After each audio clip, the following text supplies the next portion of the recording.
Hello, everyone. My name is JD Calderon, and this is Indie Comics Explained. Yet again, I brought another fantastic group of independent comic book creators. So please hit like, hit subscribe, share out the video, let everybody know we're here. Without further ado, I'm going to bring in the pinch hitter. If I'd ever hit the button, there you go. What's up, Tom? Nobody told me I was in that spot today. Yeah, where's your boy? Oh no, he's on vacation, dude. Oh, he's on like a legit vacation? Oh, yeah. Okay. He told me he was like gonna be around for at least 3 weeks.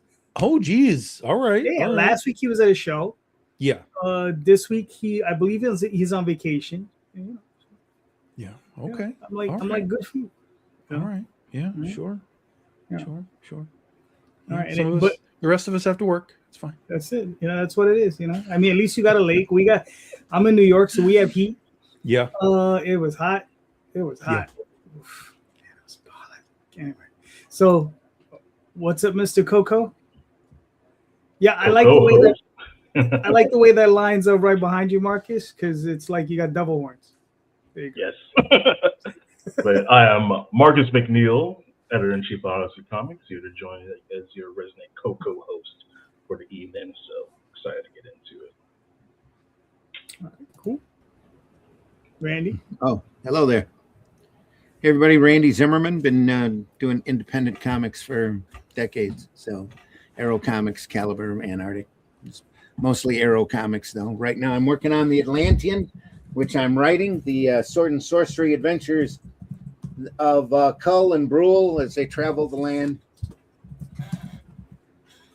I'm in the middle, well, not in the middle. I'm just finishing up writing the 5th issue of this. The first 4 are available anywhere where you can get paperback books.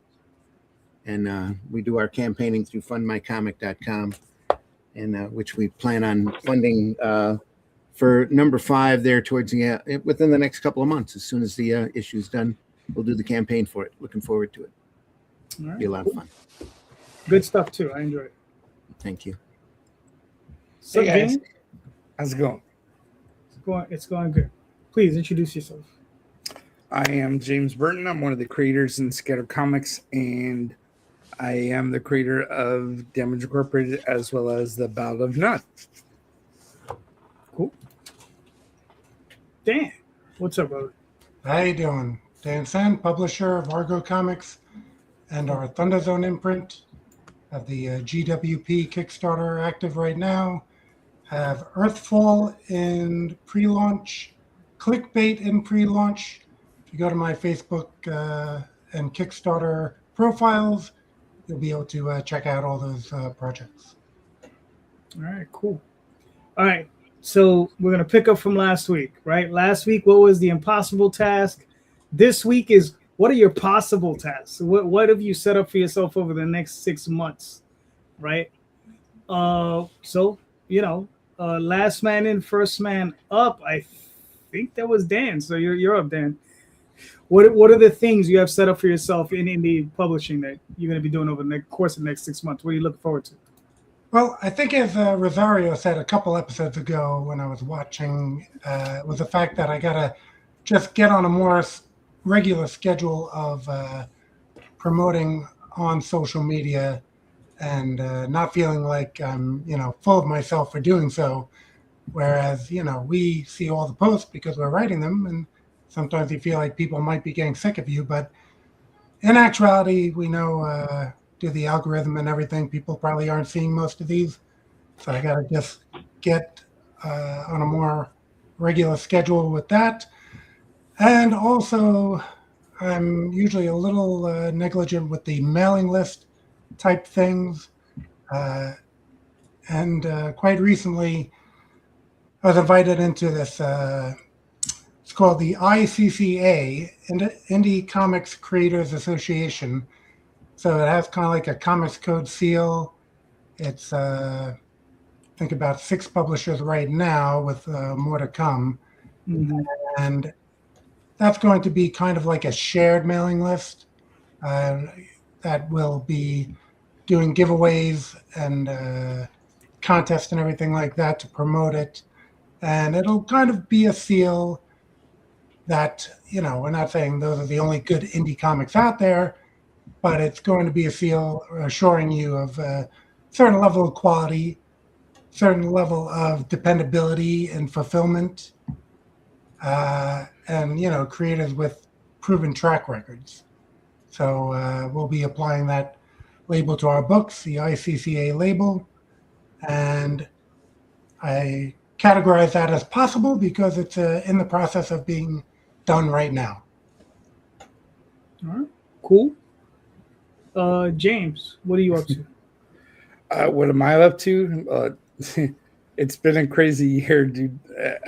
Almost a year ago, I would have said just walking across the room in that possible category. Right now, I am trying to do all the things that make me healthy and survive what's going on, manage my stress, manage my job, being a dad. So when I get down into what's possible for me for the book over the next couple of months, it's difficult to narrow it down just to one thing. But I'd have to say, Kira gave me an interesting challenge the other day. She was suggesting that I try to just draw out issue 4, 5, and 6 all at once and have the entire thing like done, because she wants to get the whole thing storyboarded. She has some ideas that she wants to put into the finale, and we're organizing that now. So I'd say it may be possible for me to finish the last of it in one gigantic piece and then just concentrate on all the crazy promotional stuff that is the hard work of being an indie comic creator, right? So that I'm trying to figure out how to manage to do all those and then just concentrate over and over and prepare for the next Kickstarter. All right, cool. Randy, what are your thoughts? Possible goals for the rest of the year. I really want to get that Anniversary Omnibus out. That's kind of been a goal for a while. I wanted to get it out in the first quarter of this year, and I don't know, I've just been holding off because of the economy and the way everything's been looking. Just been really nervous about getting it out there in front of people. But other than that, finishing up the Atlantean number 5 is going to be a real thick book, and 6 ought to be, a real good topper. Plus, we're going to do an omnibus this year. Looking forward to that as well. And there's, still some monkey business sitting there waiting to be worked on. So, Yeah, as far as goals for the end of the year, that's about it. all right. Mr. Jameson, showing up late. In your car again. Fashionably late. Yeah, I just dropped my kids off at a day camp, and here I am. Apologies on being late. I'll keep the Canadian thing going there. All right. How far? Isn't it like 4 in the afternoon where you're at least? 6:30, 20 to 7. Oh. You dropping Evening off at, camp. Oh, evening camp. Okay. That's okay. Yeah, it's like 2 hours. Oh, okay. All right. It's like, yeah. What do you guys do in evening camp? Shoot moose? My kids are at Bible camp right now. For me, shooting moose, I got buffalo on my shirt. Does that count for anything? I don't have any moose around here, though. I got Cthulhu on mine. So. Cthulhu? Oh, that. See, the moose, they're like the Cthulhu of Canada. So instead of tentacles, they got all those antlers, eh? That's how it works. Gotcha. All right. Cool. But I don't know if you saw the show question. You heard the question. So last week, what the question was, what is the impossible task? This week is, what is the possible task? So what are you looking to get accomplished within the next 6 months?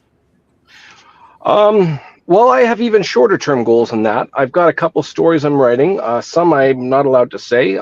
Tom's already announced I'm writing a short story for himself. I'm also writing something for Jay Rosario, and that's within just this month alone. I have a couple of goals into putting together an omnibus for the Madcaps. I don't even know if omnibus is a good way to put it. Just trade paperback. It would be a better way to put it, I think. It's only 3 issues.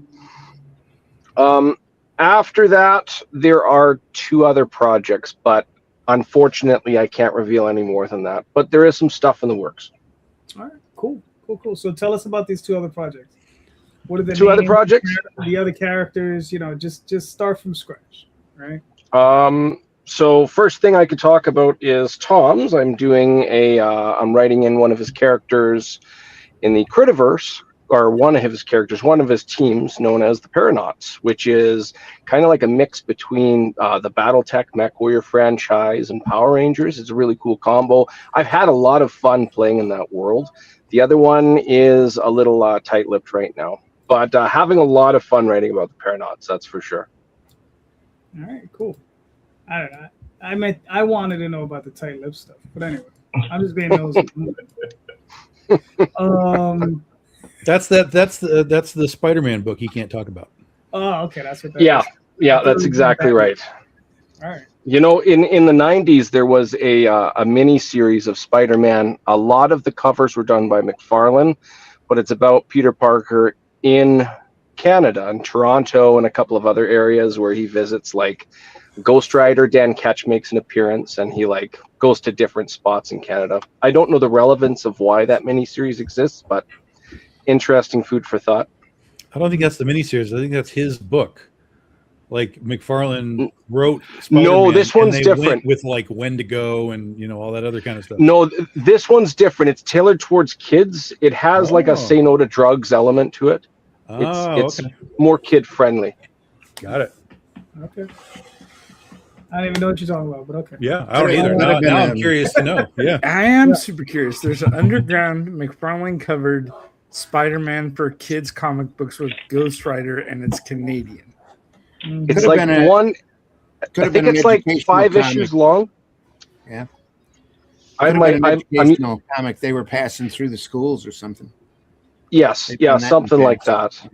It was. It could have It been. was. I realized like we had something like that in like the inner city in like the late '80s, and it had like all the black superheroes in it. So it had like Luke Cage, Spider-Man, because he's black by association, Storm, and it was all dealing with them combating like drugs and weapons and gangs and things like that, neighborhood and stuff. And I thought that like everybody got that, but apparently some people did not.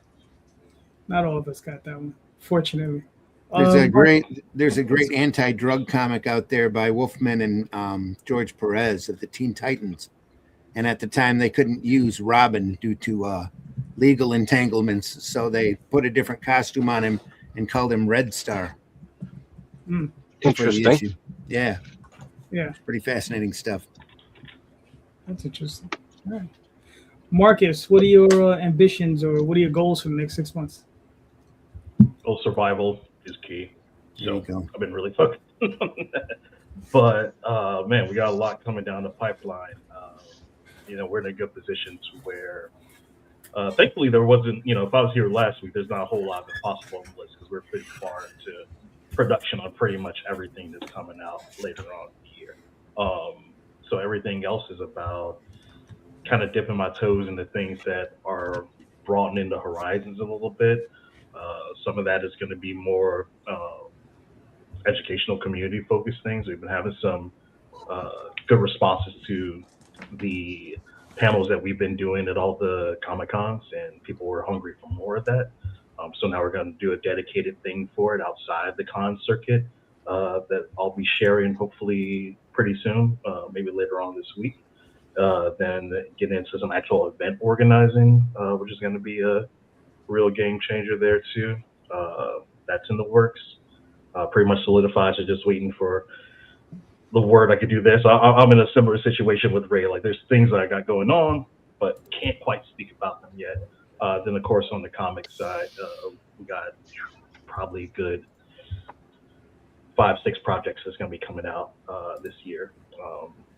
All at pretty much different phases of like completion too. So it'll be interesting to see how everything shakes out. But right now, so far it's manageable without any serious issues coming up. It should all see the light of day before the calendar year is over. So that's what I'm excited about. All right, cool. Tom, what are your thoughts? So my thoughts are that the Canadian PSA books are books we've all seen, guys. They're in dollar bins everywhere. The first one is the first one. It has the McFarlane cover. As soon as you see it, you'll be like, I've seen that a million times. I had no idea they were Canadian. I don't know why I'm seeing them in dollar boxes down here if they're Canadian books, but they're books I've seen 1,000 times. So yeah, it is a little PSA miniseries. as far as what we're doing, I think really the key for me is just to maintain the momentum that we've built. We've got artists in place on things. They're doing their job, and we're fulfilling books. I'm going to have all this stuff fulfilled before I go to San Diego next week. We'll come back and get back onto Oz, and Donnie's doing that art. He's doing a great job. We've got Critterverse stuff, like Gray said, for next year that's already well underway. Scripts are done, art's underway. So we kind of got this nice, real big, almost like 6-month lead time running through. Let's finish up strong the rest of this year, and then we'll be really, really like hardcore ahead for the Critterverse stuff that'll be doing all year next year. Oh, cool. For myself, like all over the place. Just launched another Oswald. What is it? Dreamweavers is out there. Magi's Grace 4 will be coming out, and probably maybe a trade by the end of the year. Should be cool. And there might be another Adventure Finders Volume 2 coming out by the end of the year. So that'll be interesting. So 3-4 more projects. There's a couple other things I'm doing with a few other guys who want to get that book out. So we'll get that finished and out there. And then, and then just moving forward to other stuff. I mean, I got about 2 or 3 other projects I'm contemplating pulling the trigger on finally. So as my plate clears up, some of those other projects I can start moving in on. But, yeah. Does it ever really clear up, or you just push your vegetables around a little bit? I eat the vegetables first, and then, but yeah, it's tough, man. It's tough because, it's like Magi's Grace number 4 is going to be done. Then it's a choice between myself and the artist whether or not we're going to continue with the series, or we're going to go our separate ways, or I don't know how that's going to work out, or if we just come back to it a year later. You know what I mean? Dreamweavers, I got to talk to my other partner, see how he's doing, and see what's going on with the 4th issue, or if I'm going to hire somebody new. And then with the Oswald Chronicles, it's just, constantly moving forward with that one. So it's just keep moving forward. And then, like I said, there are other projects with other creators that I'm working with. So, we'll see how that's going to roll out. But, we got to, get that done soon. And then, there's another project I'm thinking about. So we got to, but I don't want to work on that until I'm done with the first one. So we'll see how that pans out. So, and then, like everybody else, those are the projects we'll be announcing hopefully in the next couple of months. So, Tom, you got a question? Sort of. I don't really know exactly how to put this together. So this happens a lot with the movies, and it makes a little more sense with the movies because you get like music and sound that kind of goes along with it. But I've been seeing it with comic book reviews and stuff too, where people come away from whatever the product is with like it's sort of a cliche catchphrase now. It's like, oh man, I'm vibing on this. This is the right vibe for me. Particularly within like horror stuff and things like that. But when I watch these reviews and stuff, it's like nothing you're telling me tells me that this story was good. Like everything you're telling me is, man, it was so creepy. Man, I really liked the cinematography. Man, I really liked it made me jump in my seat, whatever.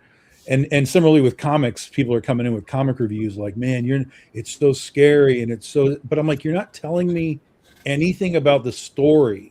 Like, what is the story? What is it? Is anything about the story vibing with you, or is it purely just like, oh, I love this art, I love this music, I love the sound, I love the jump scares?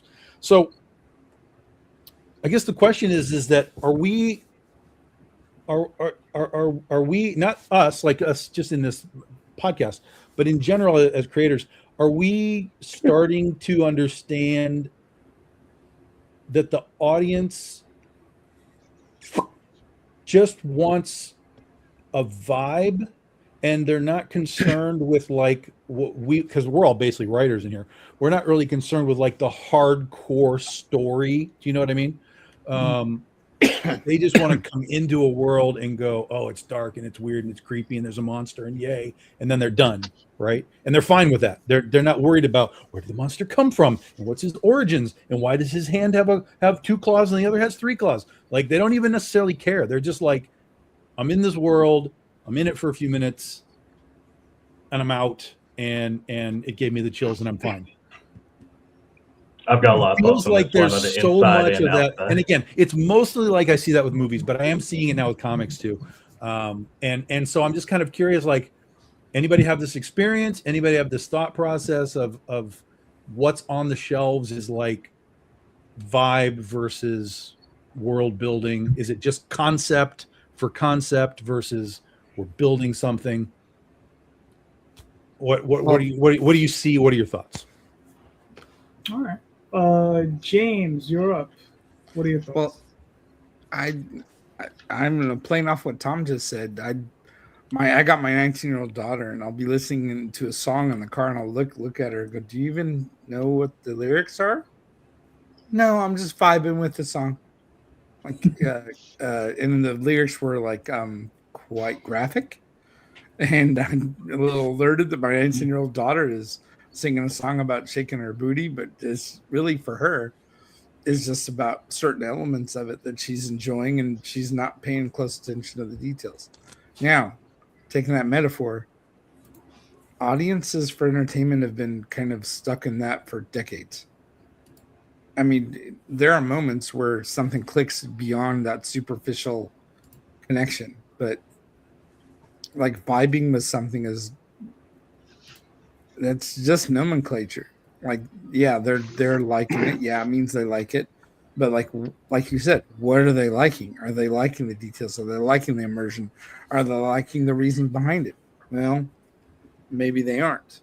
But they're liking it very much on the surface. And unfortunately, that kind of spells out the way things are just going with audiences in general. There's always the hardcore guys. They get more into it.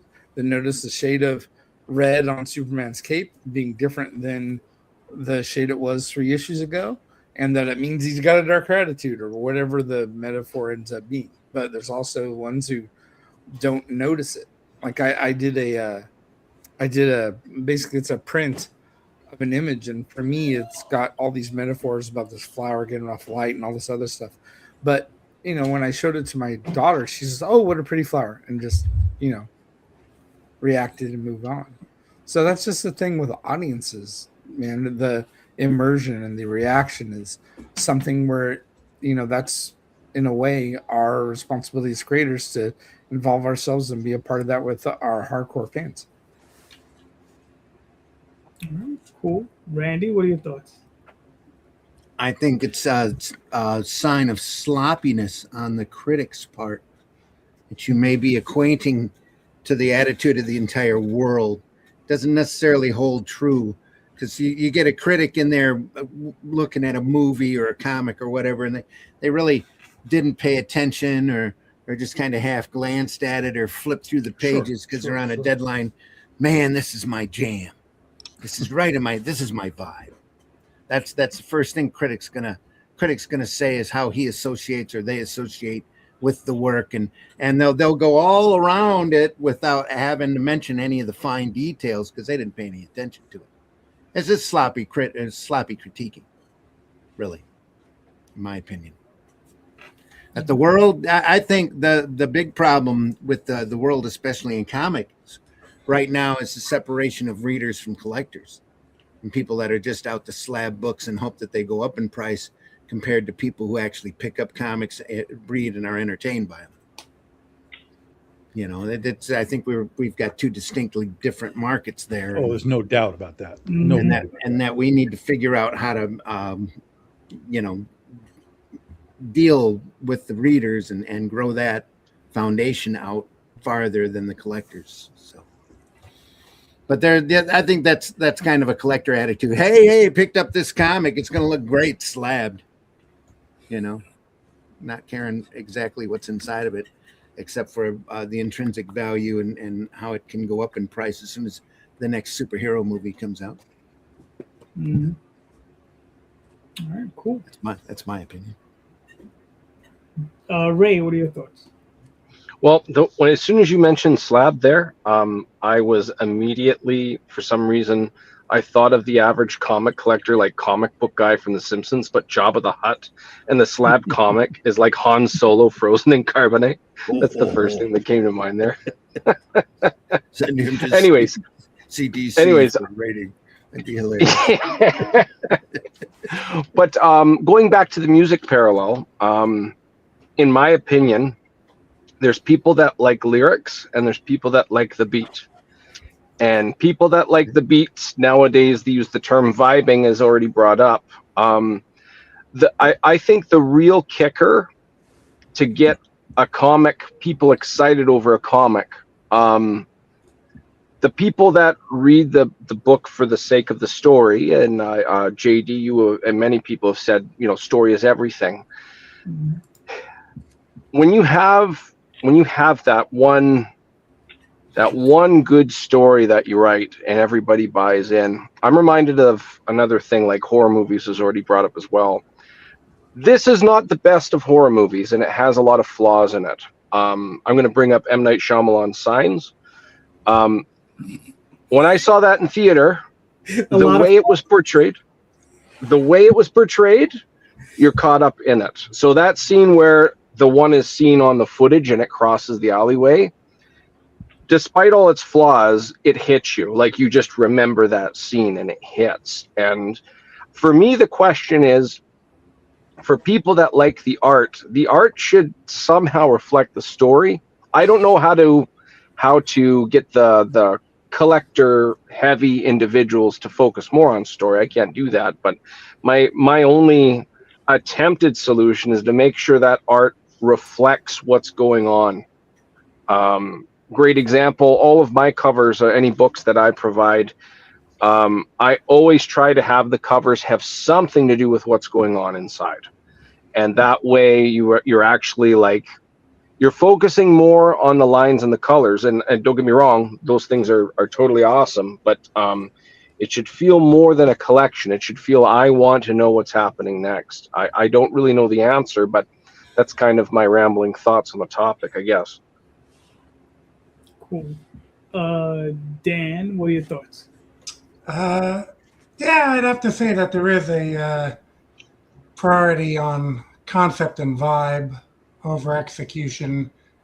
I don't think it's rocket scientist. If I was just like saying, okay, just go for sales and what people are like vibing on, then all I got to do really is get like Dorothy from The Wizard of Oz, getting it on with Alice in Wonderland, with the threat of Cthulhu looming in the background.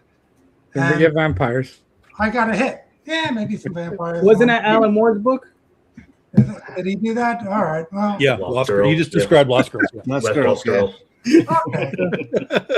But you throw in some other, like I said, popular public domain type characters, and again, you got a hit going, and if you're marketing it to, I guess, particular social causes, and then you have a connection with that cause, you can kind of put that out there also. And I think that's key to funding. Or if your vibe, which is the lowest common denominator, is just like TNA, which, you put the covers out, you get that. But then you look at the sample pages and you see it is the vibe or the concept over the actual book, because some of the art is really lacking. But I guess, again, you just get caught up in the overall vibe. I like those characters already.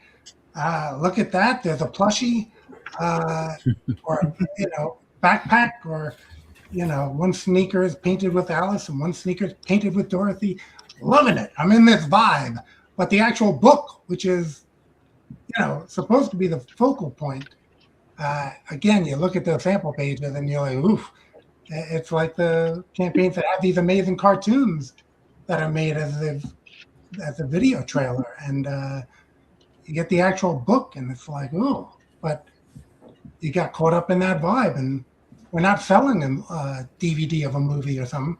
We're selling a comic book. So, yeah, that's why I take the sample page above all the other, bells and whistles that people put up on a Kickstarter page, and kind of, make that the basis of my purchase. But a lot of people don't. They just get caught up conceptually or vibe. Yeah, that's my jam. I'm a big whatever fan, and there it is for me. All right, cool. Marcus. Okay, I'll try to be concise in my thoughts on this, because I know what it's like. It's not subjective opinion. It's fact. It's absolute fact of how things operate. The main portion is economics, which comes down to it. I've experienced myself in the past. I used to be a partner with a rather large literary company, and a lot of what I did depended on access to them and their talent to perpetuate what I needed to do. But since I have integrity, I always based everything around the creator's experience, what the project was, diving deep into those, whether it was interviews, podcasts, anything like that, sticking strictly to like an informational thing. Because naturally, if I have a relationship with said company and I am getting every book that they get and I get access to whatever creator that I want, and this is in perpetuity and I'm making money as a result on this, I want to keep up that relationship. So when you are doing a comic review, that is next to impossible to do because you have that looming over your head. If I burn these guys in a review, are they going to yank that access away from me? And that sort of transactional exchange exists everywhere across the media landscape right now. And we're seeing this thing a lot. If you go on TikTok, you go on Instagram, you'll look for comics-based content. You will find some personality influencer, usually a woman, usually an attractive woman, and usually scantily clad, promoting, say, comic books, talking about how cool the covers are, talking about how interesting the concept is, not giving a goddamn opinion on anything material-wise in the book. Because those people are paid. they're hired to do those things, or they're given that access one way or another. There's an exchange happening there. And from how everything has gone with the rise of the internet and influencers and everything like that, people have been pretty much groomed on getting non-existent like opinion as a form of content. You just have to give a tutorial of this. You just have to tell people about this because you got paid for it. We gave you a free box of this. Just talk about it, show people. You don't have to dig into the details of what something is, and people 9 times out of 10 aren't really expecting it because they just want it beamed into their face and they just want to consume. So a lot of our media has been based around that consumerism. And then there's the other aspect of it, and that's that media literacy is in the fucking toilet. People don't know how to think about what makes something good or not. They don't know how to, like, one of the main things that I do at like a lot of my panels and when I do editorial stuff one-on-one with people and things like that, a lot of it is just like teaching them what is actually good, what's a good story, what's a good concept. And that's not just like saying everything has to be some like fucking Eisner quality thing. No, absolutely not. But you have to understand what you're making. You have to be able to understand your concept, and a lot of people do, but you also have to understand how to execute that concept in a way that's satisfying for readers. And a lot of people don't know how to do that. They think if they're doing the minimum, it looks pretty, has nice pictures, the lettering is okay, like everything's passable, everything's at a certain tier, like, then that's good enough. And a lot of times people like they reinforce that idea. They'll continually back those things on Kickstarter. They'll continually pick them up in the store. It's hard for me to read like major publisher comics these days because I read it and I try to give it a shot and I'm just like, I don't see it, and I'll see people raving about it, and I won't put anything on blast here, but things that are like burning up the boards and I'm like, I don't see the appeal. There's no story here. And it's just like, what are people liking? They're liking vibes. They're liking popularity. They're liking people telling them that this thing is cool. Go ahead and, you should enjoy it too because I like it. And that's also set into like the sort of hive mind that we're getting into. I don't know if a lot of people were, as online as I was back in say circa 2008 to 2012 to 14 or so, but actually in-depth opinion on like YouTube to like personal blogs, websites and everything, everyone was offering like their sometimes too much of their opinion, but to the point it was like overkill, but like all these hipster blogs and everything like that on any sort of esoteric topic that you wanted to cover, it was out there and it was in the sphere. And I think a lot of fandoms got cultivated during that time, but we've seen a contrition from that. Now the individual opinion is no longer as valid as it is the point of everybody vibing to someone, everybody just enjoying the same thing, everyone coming to the same conclusion about the same thing. And there's no... You're reminding me a lot of that Simpsons episode where Malibu Stacy now comes with a new hat. Yes. Exactly. And, Simpsons always did it, but that's what everything comes down to. So we have mainly a media sphere that has no longer tailored to critical thinking and critical opinion, unless it's like going all the way on the other side and you're just getting these betrayers like the shit on everything and you develop following just based on that, to people who just want to be kind of absentmindedly like entertained and things like that. And I experienced this a lot, and it was like my first like am I old feeling, because my son really wanted to go see Backrooms. I was like, yeah, I'm digging on this. He was like A24 stuff too, and the movie was a very vibe heavy movie, and the audience was nearly entirely like Gen Z, and the movie happened and the lights went up and then everyone was clapping and I'm just like standing around. I'm like, what the fuck did I miss? Because I'm kind of like, I didn't want to go get my ticket refunded or anything like that, but I'm like, there's some serious fucking problems in this movie here, and like I can't sit here and be satisfied and fucking clap at the screen. Which movie was this?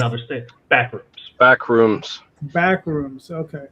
So that was me with Signs. And again, it's just like I talk to people online because like I try to like understand like, okay, am I missing something? I'm not a part of that. I didn't watch YouTube videos and all this creepypasta stuff about Backrooms. Am I missing important context? All I was repeatedly told was that like, oh, it's not supposed to do this. It's just supposed to be a vibe. Literally, these are the words that people are repeatedly telling to me. It's just supposed to be a vibe. Maybe you didn't get it because you're looking for a story that's coherent and makes sense, and that's not there you go. And sometimes they just want popcorn, dude. Yeah, they just want popcorn, so just like shut up and enjoy the vibe of the movie, and you should love it for that. Bought a $40 bag of popcorn and it came with a free half movie. Yeah. Yeah, well, we're from the generation that as we were kids, they had the movie like Speed. Speed was not really an elaborately written movie. No. Yeah, it's kind of the same thing repeating itself over and over. I'm sure if you talk to somebody who grew up with movies in the 40s, they would say the same thing, that all of our media, for the same reason, because media literacy definitely plays a part, that our own media literacy drives us to like movies like Speed. Well, it's like at the same time, the Speed wasn't presenting itself to be something else. And then this is where the context of what's being created, like I was talking about, matters. You saw the advertisement or trailers for Speed is like, this fucking bus can't slow down, it's gonna blow up if it can't stop. Like, what you're getting into. This is not it didn't hide that it was popcorn. Yeah. Right. Now when A24 is marketing this, and they're known for, I hate saying like elevated horror, but that's the thing. And that's what they're known for. And they're supposed to be thinking man's films, in a certain regard, or at least have like a certain level of like that really auteur touch to them. And they're getting you excellent actors and, like the set dressing, like the direction, like everything, like beautiful, great, fantastic. But then they're not giving you they're not giving you the content that is associated with that. So they are feeding you like a Scorsese horror film or something like that, and you are getting like a Chroma film. Mm-hmm. There's a false advertising. Yeah, it's false advertisement. It's not because like they're trying to pull the wool over It's again who they're making these films for, how they're meant to be digested. And like I think the director was like 20 years old or something like that. So he's very young, and he's very much of like the generation that he's producing stuff for. So likely he himself, he's not seeing those things in the script because his understanding of media is like, it just has to be cool. It has to do these things. It has to touch on these points. It has to be kind of spooky and scary. And if I do all those things, then people are going to love the movie. And by and large, you know, if that's what he thought, he was absolutely correct. And he made a shitload of money in the process. So like, that's not to keep dumping on the film or anything like that, but it's like the perfect example of what Tom is touching on, where it's like, I'm watching reviews about it. I'm talking to real people online about it. I'm looking to find what I think might be the holes in my own understanding, just to be met with, you know, I should be placated by something because it's cool and shiny and something that everybody likes. So like, stop talking about it. Carry on. All right. I think I'm done from there. All right. That's fair enough. It was funny to spin off of what you said, right? I just finished reading a book, and it's a European book. It's called Druna, right, by Superior. I can never pronounce the guy's name, right? Beautiful book. I've seen it for years in heavy metal, and it features this beautiful, voluptuous woman, right? And, you know, in various states of undress, right? And that's all the book is about. You know, I don't care. You could tell me there's a story in there. I read all 650 pages. I'm like, no, it's just about her moving from point A to point B. And maybe they started with the story, but I'm telling you, somewhere in the middle, it was just getting her from point A, getting her from one state of undress to undressed to having sex, and then getting her back to being in some state of dress to undress to having sex, and then moving on. That's all it was. 600 pages, you said. 600 pages, beautifully illustrated. Beautifully illustrated. Is True that heavy the metal, Milo huh? Manara stuff? No, it's not Milo Manara. The guy's name is Superior. Is like Sepier something. I don't know how to pronounce his name. But like I said, beautifully illustrated. Listen, it was worth looking her at her ass for 600 pages. I'm going to tell you right now. There was 600 pages of beautiful ass. So you're vibing. That's just it. It was the jam. vibe. That's all it was. It was all about the vibe. There's a story. Something else was vibing, I bet. Well, hey, you know. Well, a pinup book doesn't have a plot, so you know. No. This is not a pinup book. I know that. I'm just saying though, Yeah. you can enjoy a pinup book with no plot. Right. So, But I mean, in that respect, Image Yeah. lived off of that for years. facts. Just ask Todd McFarlane. He'll tell you, well, I just throw the pages in the air, however they land. That's how they land. That's the story. That's it. So yeah, I mean, it was very, very strange, right? So that, like, you know, in reading the book, because it's 600 pages, and I'm like, you know, this dude put in a lot of work. There's a story in there about, you know, an alien spaceship and how everybody's plugged into like this new form of life, and how the computer's trying to save all the humans by extracting their brains and putting them into new bodies and all this high-minded stuff. But in the meantime, we're going to show you some sex. We're going to show you this chick's butt. So I think it was just to distract you from what was really going on. It was just, I don't know. It was painfully entertaining.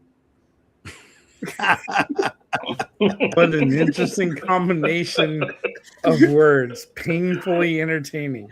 See, that is a quote on the back of the book. This book Painfully is painfully entertaining. My pants will never be the same. Let me tell you, and I don't think this has anything to do with Tom's point. I just wanted to point out that I think, going to Tom's question, I think one of the issues is that I think nobody wants to make an enemy of anyone anymore, right? So nobody wants to insult anybody, right? Unless they can do it anonymously. Right. Yeah. Exactly. That's different. Right? You know, we have people that come into chat all the time and, you know, want to say stupid shit, but it's all anonymous. Like, I don't know who you are. right? So I'm not gonna put your shit up on the screen. So, but and I get it. You know, you don't want to hurt anybody's feelings, but you know, people have to understand there's a difference between a critical review, right?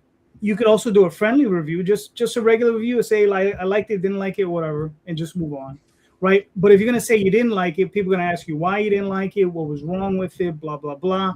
And you know, listen, I could sit back and say I don't like Teletubbies. Remember that whole nonsense, right? Teletubbies. Who the fuck like Teletubbies? 4-year-olds like Teletubbies, and God bless them for it, because that's what it's made for. Yeah, All depends on how good your drugs are, though. It's part of the thing. It's part of the answer is, you know, we all of us can look back at things that we sort of watched, experienced, read in like the 70s and 80s, and we all know that when you're a kid, you're vibing more than you're paying attention to anything. So you know, there's a lot of that. That comes into the sort of the quote unquote the answer to all of this.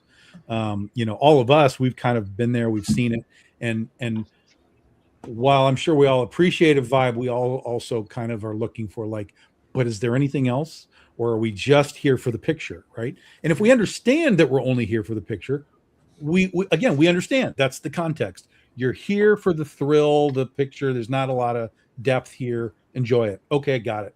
But image count. There's so much stuff that's just like, I look at it and I'm like, this looks devoid of anything but the picture.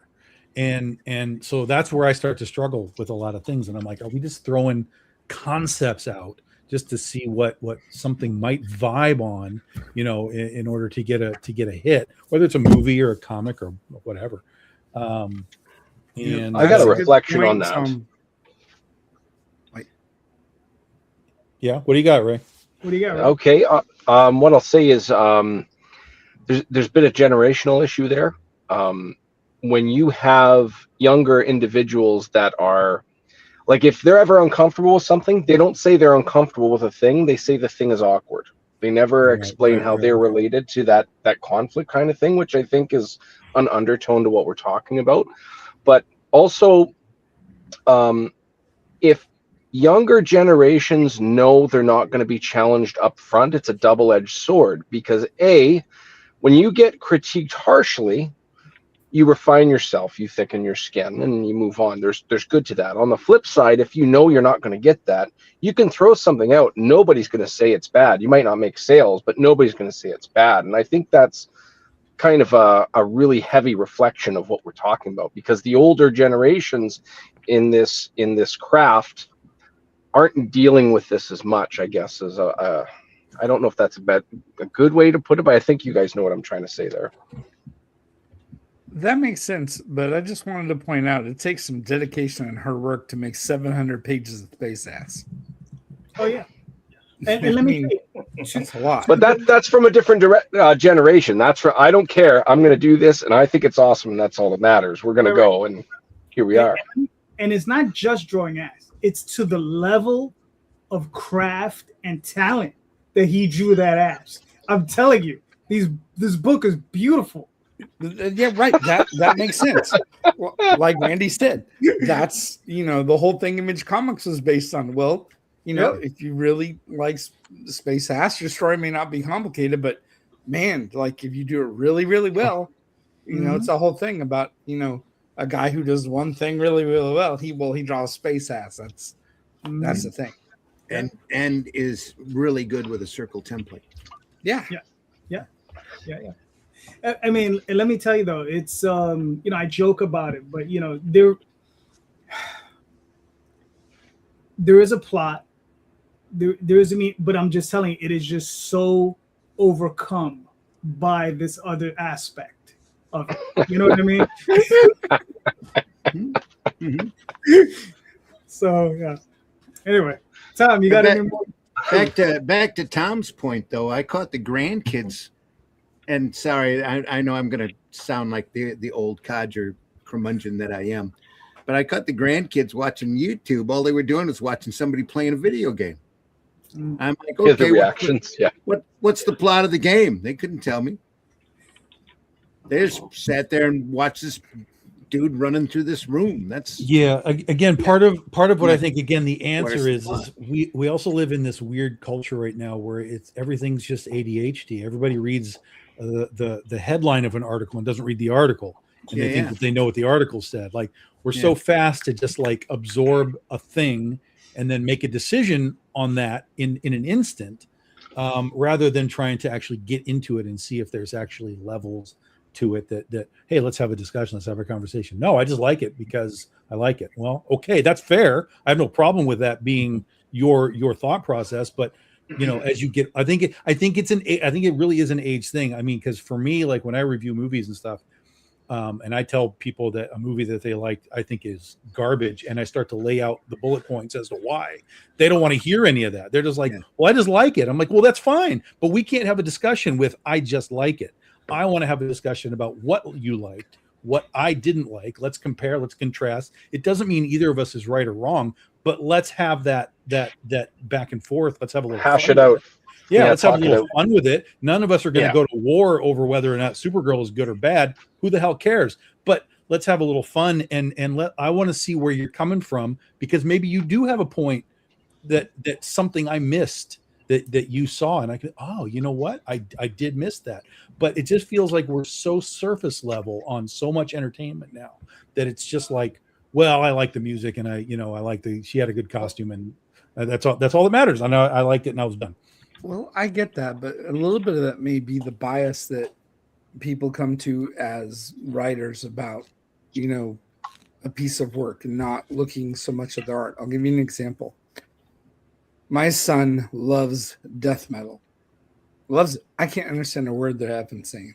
I can't understand any of it. I don't get the point whatsoever. Yes, I listen to metal. Yes, him listening to death metal is technically my fault. But at first, I looked at that and went, what the hell is wrong with him? Well, this has to be simple. This has to be, I don't get it. Until I spent the time to sit down and understand it from his perspective. And dude, you get him started talking about the band Death, and he will talk for like 3 hours. They're not even together anymore, but he'll still talk to you for hours. And the reason why, it's not an obsession with the culture, an obsession with the things happening with the band. He really, really loves what they did with how they wrote the music and how they do that, and about how the growling is some commentary. Yeah, but see, that's an articulate response. And that's what I'm talking about. If you've got an articulate response, I want it, even if we disagree. Correct. But so many of these responses are just, oh, I just love how they make the brrr, and I love that. That's their answer. You're right, and that is a really common response. However, if you ask him to do the same thing about the music my daughter listens to, it's like, no, it's pop, it's crap. It's that short. I don't listen to pop. And part of the thing that the internet did is it allowed all of us, and I mean all of us, every person, to find their niche, to find their little unique category of where they can niche down and look inside of what they truly love and expand it with other people who do like it.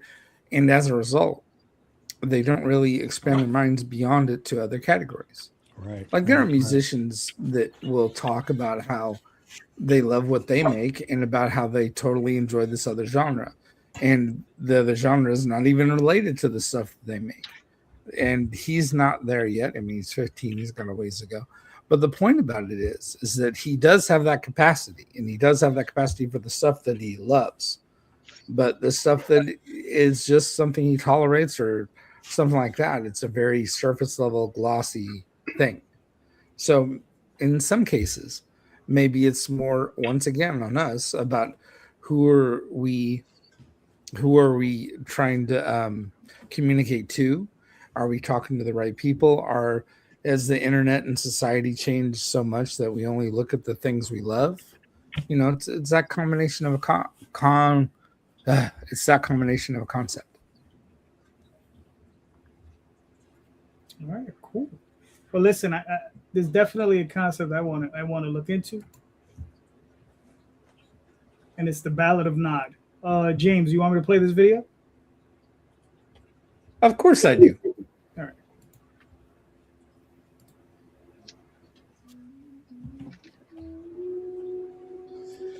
Alrighty, ladies and gentlemen, it is time for some Paladin Nod. We are returning here. We are up with issue number 3. So the story takes a turn.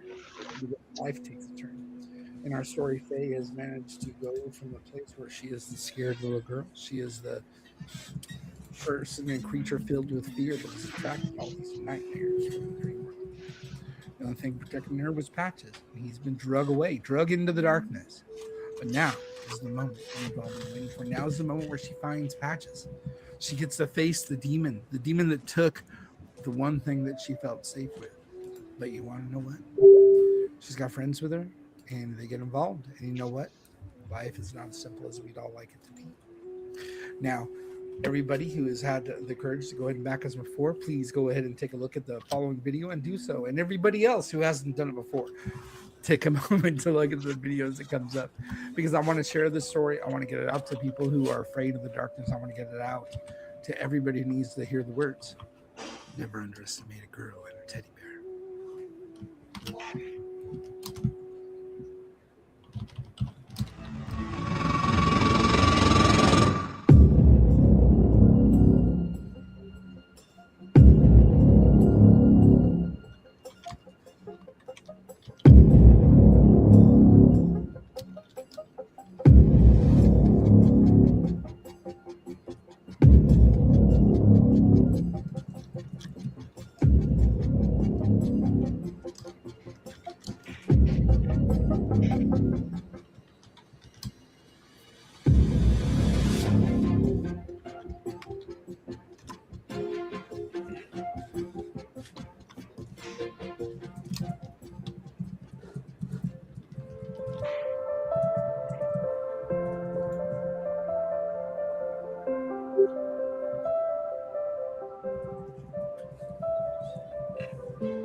Cool.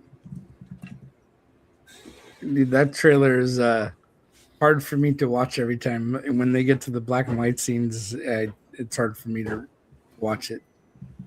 Even drawing it was hard. It reminds me of a lot of things. All right, cool. Well, James, tell us what the story's about, and what are the things you're coming across when you see that stuff.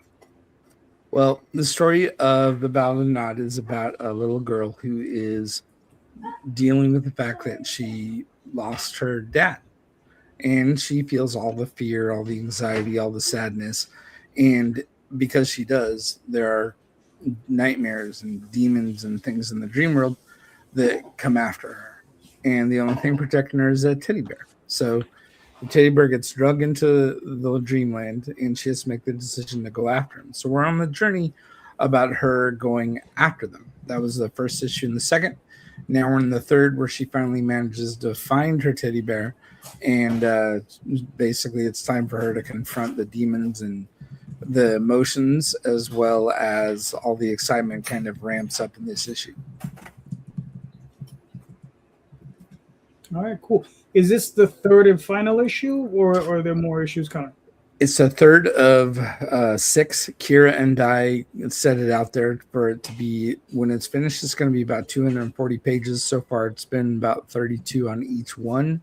So we're about halfway through the story, to the point where certain things are going to escalate. She's got some friends she found in the dream world, a giant dream jaguar cat named Misago, and a hamster that she accidentally brought with her. And both of them are helping her find the teddy bear deep inside of the darkest part of her nightmares. All right, cool. Very nice. Now, what type of, I know you've been working on this for a while.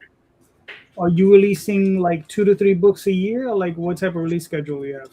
Well, unfortunately, I tried to do 3 books a year was my original goal. However, last year that got derailed quite a bit. Unfortunately, there were some health aspects that kind of made it so that I wasn't able to get more than the first 2 out. This year, I'm taking it slightly slower, and I'm getting. My goal is this year to get 2 more of them out and not try to push it. I'm all the artwork, all the lettering, all of it inside is all by me. And the aspects that I get help with are I have a great editor. There he goes. That part is Uncle Kender, is a good friend of mine. And my sister Kira, who helps me write it. So I'm trying to make sure that I get those ones done. And we're looking at about 2 issues or so a year as far as it's going. And barring me not being dumb enough to cause another stroke. So we'll see how it goes. Gotcha. Okay, cool. Cool. Yeah, I drew most of this book while I was actually recovering.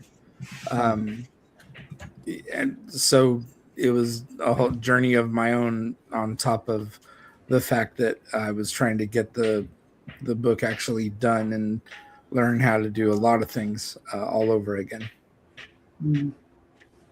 Okay.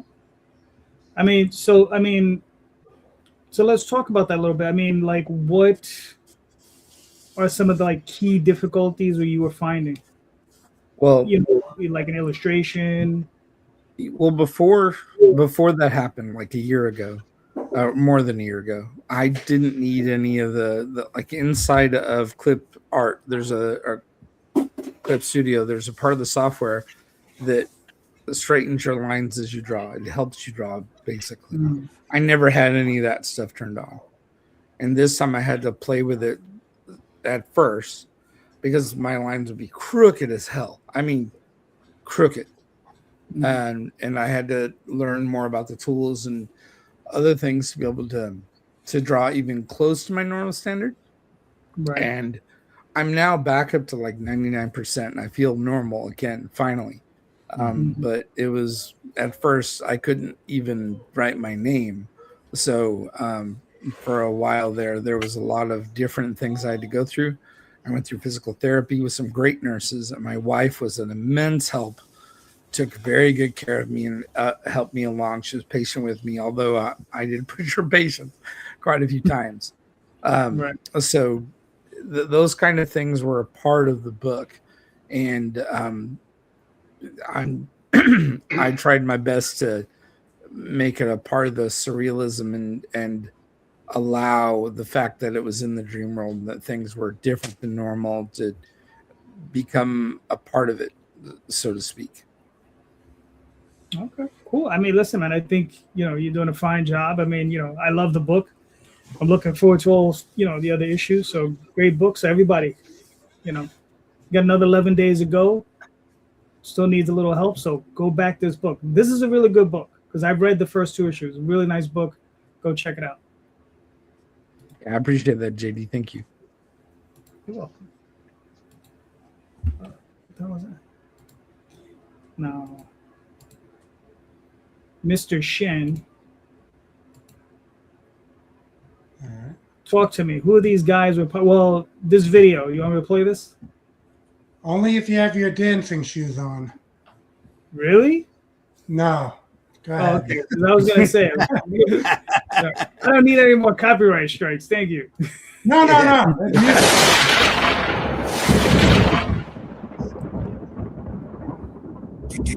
New York's been quiet, too quiet.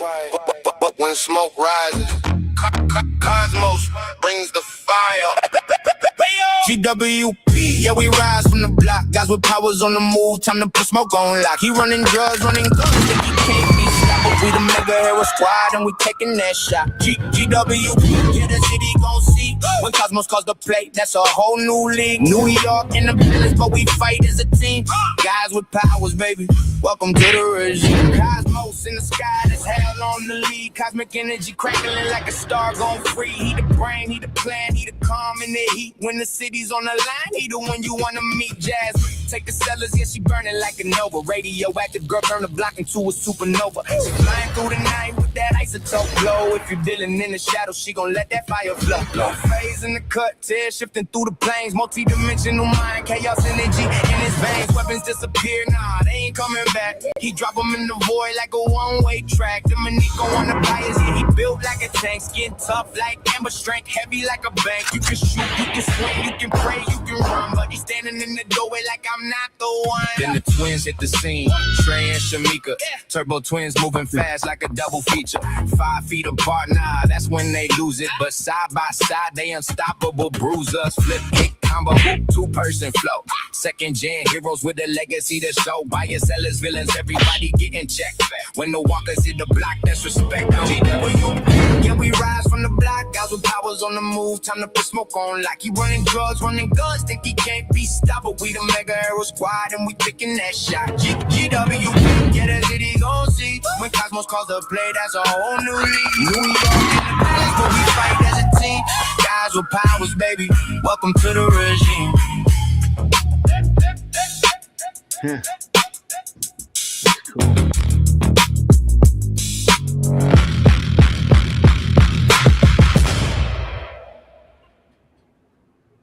That was interesting.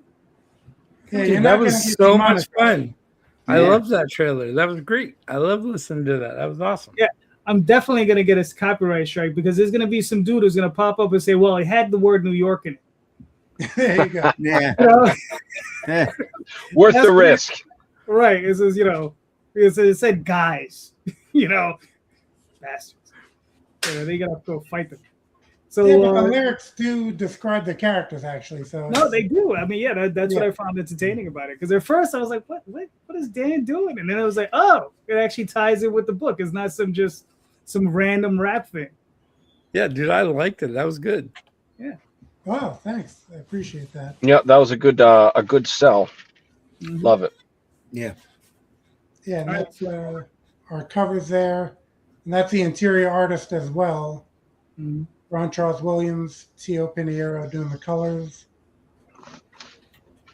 and I have Ray McKay doing the. I guess in comics they call it script, but it's dialogue. So it wasn't like the script of the story.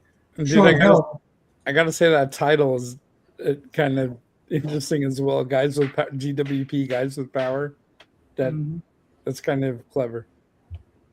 I was watching a show that had SWV, Sisters with Voices, and kind of like, hey, that's. I'm surprised NWO isn't the thing that got me going in that direction, but it was SWV, and I was like, man, be cool to have a comic that has like some initials like that. All right, cool. So what is the story based on? What's going on in the series? All right. Well, you got a crime lord who's pretty much got a lot of resources, and he's kind of like has, I guess, villains faking superpowers due to technology to be heroes. He's kind of funding that. GWP has been, on his case for a while, tracking all this, and now they're making their move to stop him. But it kind of originates out of the fact that everyone who's involved in the book. Francisco Zamora is the letterer. That's the only one I had not mentioned there. It kind of stemmed out of the fact that I had a character from Malta, because that's half of my background, but I am also half Dominican. So I didn't have a character that was Dominican, and the character there in the red, white, and blue, that's pretty much the Dominican flag. Domenico, I brought him in to kind of represent that. And then the rest of it, that's why I asked if Rosario was going to be here, because for some reason in my mind, I have you, JD, as Queens and him as Brooklyn, but I could be off on that. No, that's pretty much it. Okay. Well, I mean, that's just currently where we live. Yeah. He lives in Brooklyn. I live in Queens, but I'm originally from Manhattan. parts Okay. of Brooklyn. I mean, from all over the place. Yeah, well, I mean, I was in Long Island, but my parents were from Greenpoint. So in my earlier years, went to Greenpoint to see my grandmother all the time. Then I had a best friend in Flatbush, and I would, go past Kings Plaza, hang out with him. Got into Bed-Stuy, and I'm like, man, this would be a good place for a comic. Just like at that point, it was a little rough and a little rough area. Oh yeah. But a lot of comics represent Manhattan. I didn't think anything really had like that. What I was seeing in Bed-Stuy. So I'm like, let me give this comic to people. I mean, half the comics are probably 80% of the comics in Manhattan are people who are not in Manhattan. But up until 4 years ago, being a lifelong New Yorker and visiting that area, I thought, let's take it out of Manhattan, put it in a area like that. And that's where the whole concept originated. But I like to think that it gives it a little more authenticity than you'd see from, some book randomly done from someone who isn't familiar with the area. How many issues is it, Dan?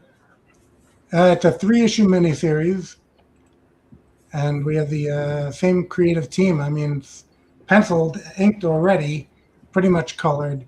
That's why I brought in Ray McKay. I did some dialogue. I don't know if the rest of you have the same creative process, but I don't like fully dialogue the stories. If the dialogue is pertinent to the scene, I'll put it in. Otherwise, I'm trying to just get the artist to draw whatever actions I'm trying to convey, and then I save the dialogue for later. So I had started working with Ray McKay, who's been doing work for a few indie companies, and I said, let me just get his take on the dialogue. I'm editor, so I can always, see what it is afterwards, and if I think something's off for a characterization on any particular character, I could just, kind of tweak it. But he did a fantastic job. Ron, I've worked with before, who did the art, Ron Charles Williams. Really pleased with that. Tio Pinheiro did a bunch of colors for me. I mean, the whole crew, Francisco Zamora, again, lettered a bunch of books for me. So it all came together, I think, very well. And, I got kind of pumped up to do this one. Because sometimes I'll do a few books on a Kickstarter, but I figured let me just try to present this very clearly to people, because I think it was well done, like extremely strong conceptually and execution. All right, cool. So 3-issue limited series, what type of release schedule are you looking at? You're looking at twice a year, annual? Well, if I can get the second issue this year, that'll be good. I mean, as I said in my intro, I have this Earthfall, which was a crossover that I was just going to take part of, but then it became evident that no one really knew how to do a Kickstarter or anything. So I kind of took on more and more work on that, and now I have that in pre-launch. Earthfall, Page Alfred, or Alfred Page, I should say, who has done chess for a number of years. He kind of had the gestation of the story, but more creators came in. Nigel Flood came in with the Celtic Clan. There was a number of really solid creators who we brought in. Each kind of has their own chapter. So Earthfall, if you look up that on Kickstarter, that'll show up. And then I had another book, Clickbait, which I won't, go too far into that. But again, looking up Clickbait on Kickstarter will get you to that book. It is a little more, it's safer work, but a little more spicy. And I said to myself with these books that are kind of, not safe for work, what would I do on that occasion? Because I'd want it to have some substance and make some sense as to, why is everyone getting unclothed and everything like that.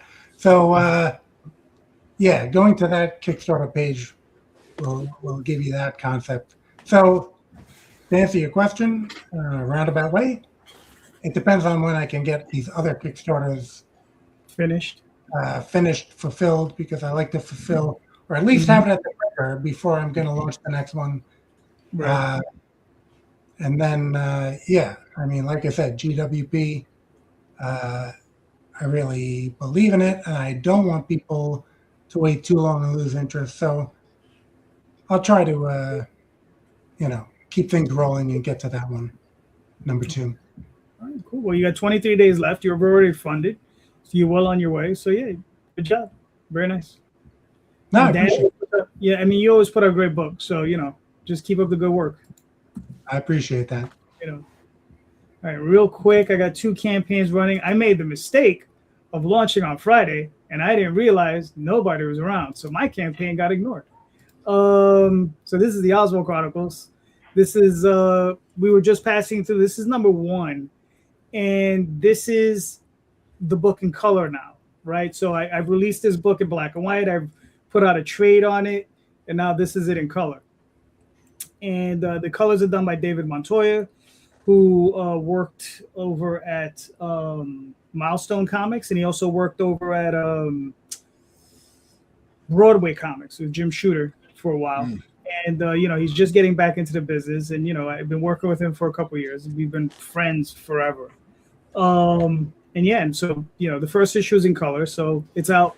I'm running a very short campaign of 17 days. I'm almost funded, but it was just a little weird. It didn't hit off the way my campaigns normally do.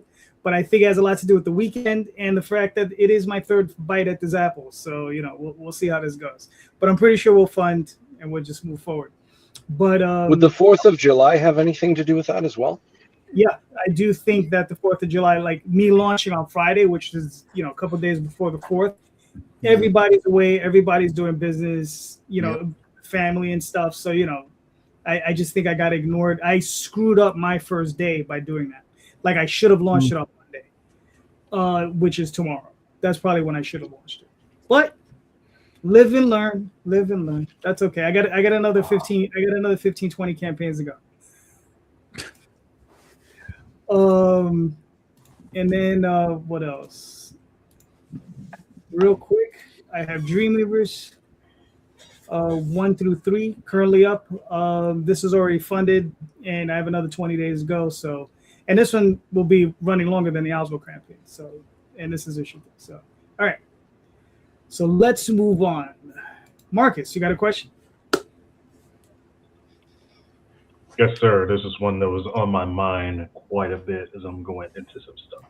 I want to ask the panel today, if you could add any skill to your creative repertoire, to your toolbox, if you will, what would that be? Yeah, interesting. Randy, you're up. Marketing. There you go. Damn, Randy, you took my answer. You took all my answers, right? That'd be it right there. Yep. Yeah. All right, that's fair. Mr. Ray, you're up. Putting marketing aside, specific skill sets, anything where I could do it myself.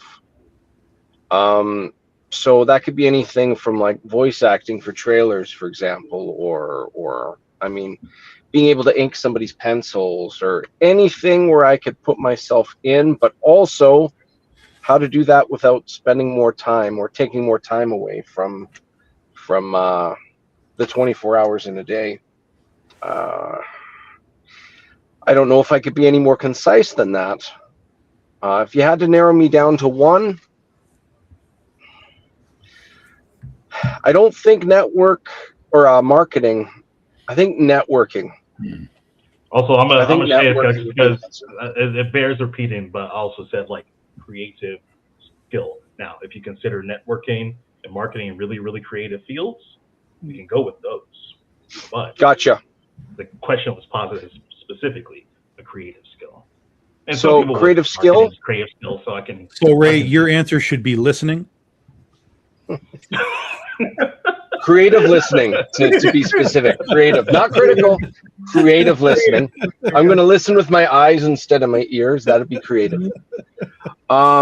Also, I mean, just to refine my answer then, something that I can be not just the writer. So inking, I gave that as an example. I gave an example of voice acting. Any of those things where I can put myself more into the product. I think that would be it. Okay. Dan, what are your thoughts? Well, marketing would have been my answer as well, but as a creative type of skill, I mean, I drew Argo 5 #1, and now I'm lettering Argo 5 #48, and I have drawn 0 issues since Argo 5 #1. So part of it is just the time of being writer, editor, do a good amount of lettering, art director, whatever these other jobs, marketing that I'm supposed to be doing.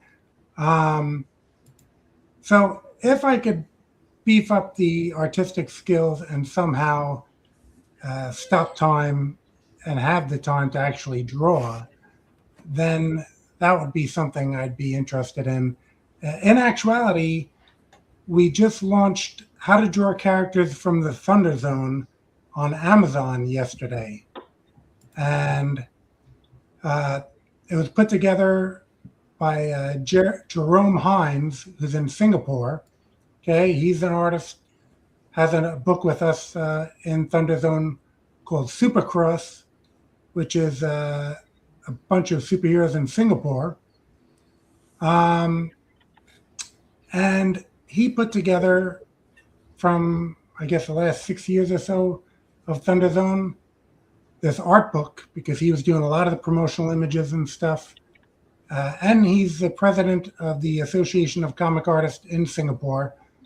So he put a how-to book out. And in our stream yesterday of launching this, that's on the Madness Entertainment Network. He has a show about drawing comics, and he has a late night art attack on Friday. Saturday is his draw along. But for the launch of the book, I decided I would do one of these lessons and draw for the first time in like 5 years. So, and I'm sure that wasn't scary at all. Yeah, just live drawing, and I don't have a tablet, so there's no undo. I pointed the camera towards the drafting table and was drawing. Hopefully the viewership on that video is not that large so that no one sees it. No, obviously I want the book to sell. So, but yeah, if I could beef up the art skills, and look, which of us wouldn't want to draw our own Art Adams or J. Scott Campbell cover, of that quality? That would be a great talent to have, to be able to pull off something like that without seeking that commission. And if it's an artist who wants any partial upfront, sweating it out as to whether or not you're going to actually see this art. So I guess the art skills would be one thing that I would. And I ordered that book, How to Draw Characters from Thunder Zone, on Amazon. Ordered it July 4th. Gets here July 9th. I have, but I have who knows how many How to Draw books. Bart Sears, Brutes and Babes, and Hogarth's books, and all this drawing from life. I have so many art books. Time as always becomes the limiting factor to read all these and apply all the lessons, when in actuality I think I'm published 150 books by now. That's you can't, time is not infinite, right? So getting done what I can get done. James, what are your thoughts on the question? Well, since we modified it to be creative, it's kind of weird. I'm basically relearning everything. But if I had to specifically put one, I'm colorblind.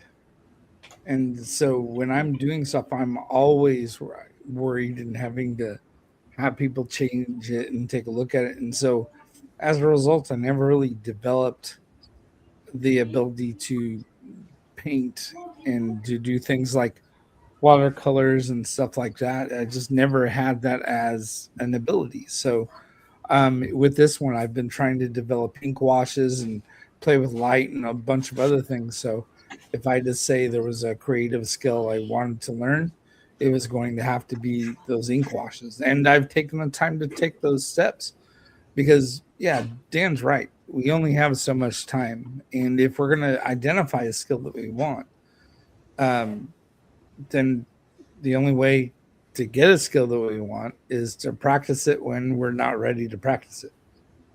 And to spend the time to invest in ourselves to do it. And that's there is no other way to make a skill. There is no other way to practice anything. I mean, if you saw what the things looked like just a year ago, I was drawing. I was really upset. I was drawing like a 12-year-old. I was really upset. And when I started doing physical therapy, the nurses were having me do like playing with dice or fidget spinners and all that stuff to get my dexterity back. And what I did was I took that and applied it to everything else I love to do. And I just, even though it wasn't good enough, I started drawing. And so I've roughed out a romance series that I roughed out the entire thing. It's like 10 issues or whatever. And because it was a rough, I started developing hand-eye coordination from the back, and then I moved on into something else. So that's definitely where it is. I've always been jealous of an artist who can do watercolor and play with light like that. I totally would love to be a part of that. Tom.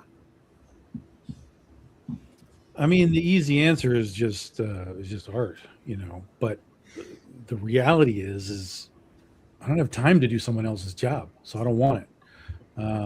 I'd rather just keep writing and get better at what I do, so that when I hand that script to an artist, that script is better and better and better, and it works better for their side of it. If I'm going to be like, well, I'm going to write and draw this book, that means that all that time spent drawing that book means I'm not writing my other books. So, or I'm not, it's taking away time from my shipping, or it's taking away time from other things I got to do. So I don't want to do anyone else's job. Everybody else do your own job. Just do your job well, and everything will be fine. That's a good point. From my perspective, I'm the artist, and I had to learn to myself to help write and to learn it with my sister and things like that. But when it comes to the art, the way I look at it is my job, and I am trying to get better at it. And from like when I am working out storylines, I rough the book first. I don't write out the script. I have like a loose outline, and then I rough the entire thing and then edit it, and then give it to my sister Kira and say, where did I screw up, and go on from there. Cool. I think a lot of people see that too, because I mean, how many artists have gone like the same path? And Frank Miller, like probably the biggest one. I mean, Frank Miller mastered artwork by the 70s, and he just spent more and more time stepping away from that, even though he could draw a book just as good as anybody he could hire. He wanted to maximize his talent as a writer. Frank Miller's a good example. Phil Hester is another one of his greats. Phil Hester's a great artist. He's always one of my favorite artists from back in the day. And he eventually just left it behind too to do more stuff on the writing side, maximize his ability there. So yeah, there's always a take and give too.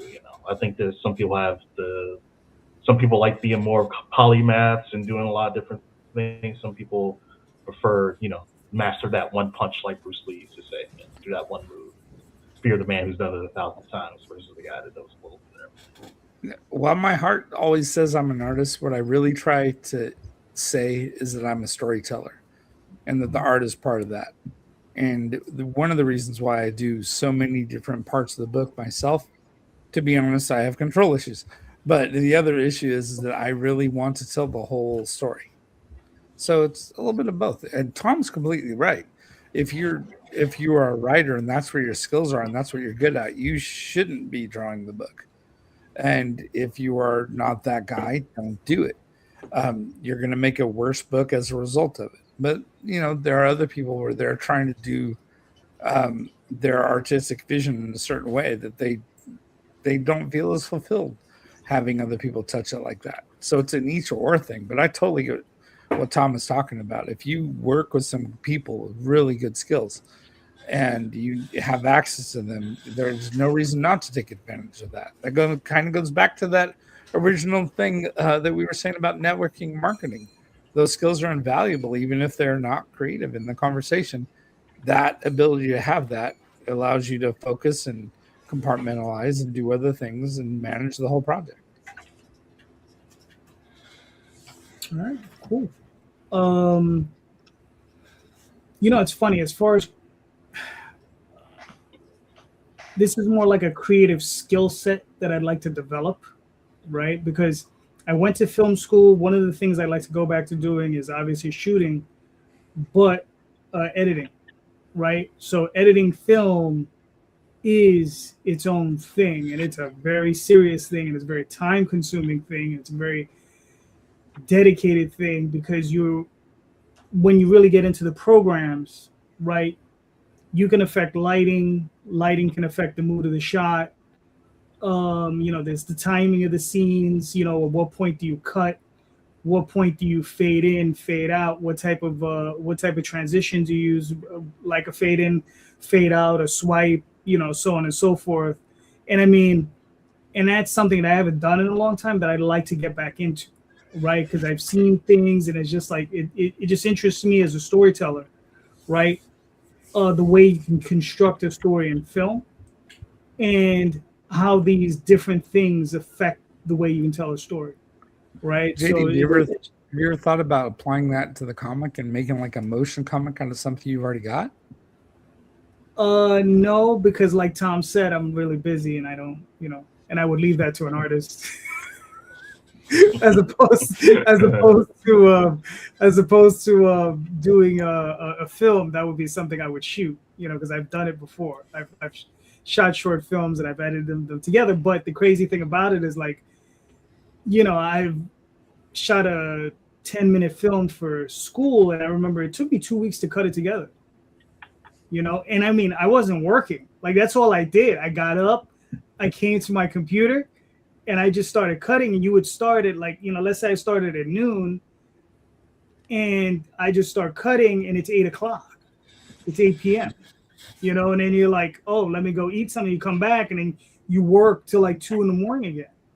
And then there's this, and it's that over and over and over again. It's just really, really, really labor intensive when it comes down to that, especially when you're cutting audio in, right? And you're putting in Foley effects, and you're doing all that stuff, and trying to figure out the program on how to do special effects, right? So all that stuff factors in, and I would love to really get back into that, right? Because after I did that, before I did that, I was kind of gun shy trying to tackle certain programs. Like Photoshop scared me. Certain other types of programs just scared me. After I started doing that, no program scares me. I'm like, yeah, whatever, man. Just let me see it. I'll figure it out. Because after editing, when you're doing film, audio, music, and all this stuff piled on top of one another, you're like, oh, anything else, there's very little that's daunting, So, yeah. So that's something that I would like to take on creatively, but it's there's part creative, but there's a lot of craft and there's a lot of skill involved in that. You know, and that's why most YouTubers have their own editorial teams, even if they're very competent at editorial themselves. Yeah. The amount of time it takes to keep the pipeline going. Exactly. Yeah. All right. So, Marcus, answer your own question. Well, I wasn't really even thinking about answering the question. It's your question. You got to answer. Like this, it's kind of a hard one for me because, like, I mean, like not to glaze myself or anything, but like I'm kind of a polymath when it comes to like the comic book stuff. So I'm a professional level line artist, a professional level inker, I'm a professional level, letterer, cover artist, and I do all the graphic design and everything like that. I can't even say marketing because I'm starting to get like somewhat decent, like all that stuff too. But I run into, it's like I'm up against, kind of what Tom was talking about. Is like I've worn a lot of hats. I've worn all the hats that there is to wear, and that fucking sucks actually. It's not a great thing. So like actually, I think being overskilled in this business is actually a more difficult thing than lacking some things. Sometimes to get turned to other stuff, it gets hard to me actually. Like, okay, should I go to a letterer? Who should I get? Like, I'll like, oh, don't worry about it. I'll letter it. I'll knock it out. And then like I'm fucking crying in my room, because I got a graphic novel. I need to letter it. I'm trying to crunch it in and make time for it because one little hiccup in the schedule is all it takes. Doing the colors on something, that's a whole thing. And then now I'm like, okay, I was supposed to have the colors done a month ago and I haven't started them yet. Now I got to go and, well, I'm behind. I got to find somebody to come help me and do everything like that. So it's been a continual 5 years of biting off more than I can really chew. And if there's any creative skill that I need to learn, it's the skill of letting go and trusting others and, extending my things that way. And that's what I'm starting to do a bit more. I'm finding people that are, okay, I know they can put a book together. I picked up their stuff. I bought their stuff. I always support their Kickstarters. So I know if I turn the book over to them, like, hey, I need this formatted, need the copy on it. I got all that stuff ready to go. Here's all the logos and, information, everything you need. Put it together for me. I'll check it, make sure the spelling and everything correct, but I know what's going to come back is going to be really solid. One project we did like that, about Charlie McElvey, he actually did everything and took it there for me, and that was cool because I was having tough times. I lettered and colored that book. I didn't color all of it, but I covered like a major chapter in it. And I was like super burnt out. Like I was dealing with really, really tough life things at the time. So being able to just be like, oh, I don't have to do this. Someone else is going to finish the book, like take it the last mile for me was like, it's like the gates of heaven like opened up. I was like, what is this feeling I'm experiencing right now? I think for me, it's more about like maximizing the things I do. And the more that I do comics, the more that I work with people.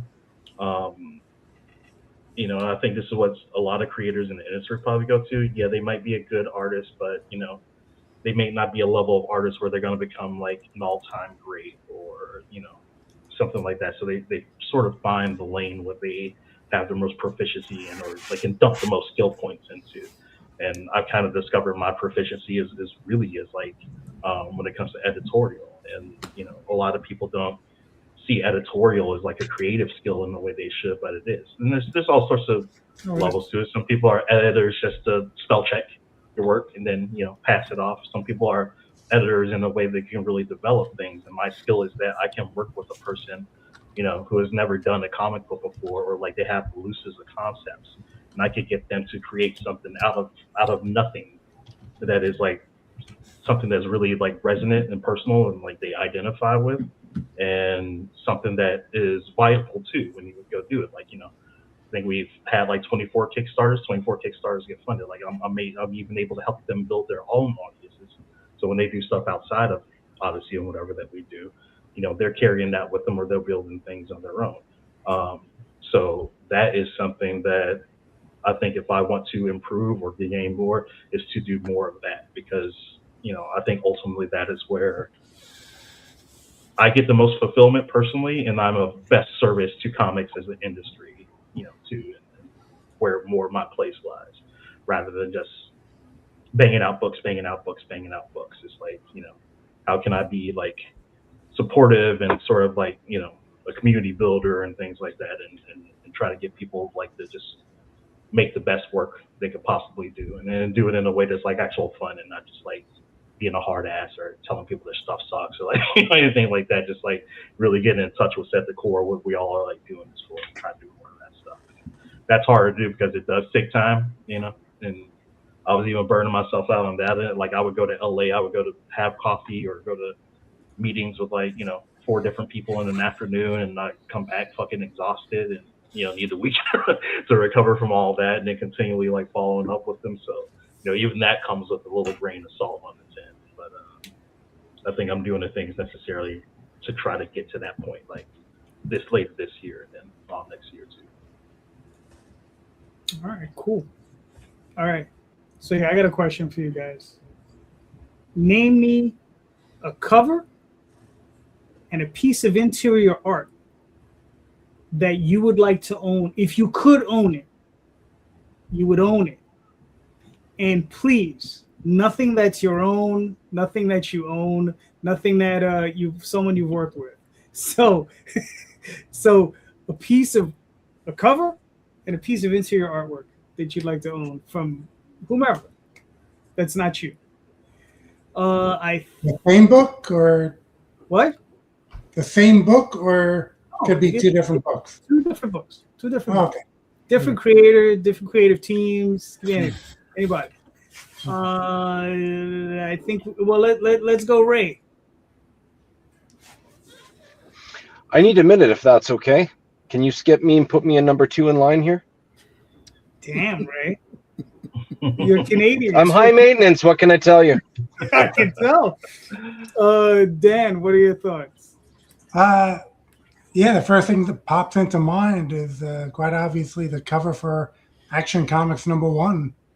I mean, were that around anywhere?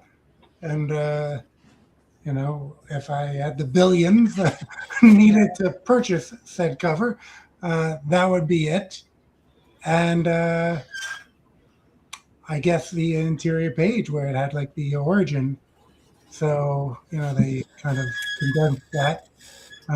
So just from a historical perspective and just, again, a flat out first idea that comes to mind. I mean, almost anything having to do with, here's a little thing just sitting here next to me. Almost anything having to do with that cover, I'm grabbing. Here's another cover I backed for that I really liked. Yeah, look at it there. All right.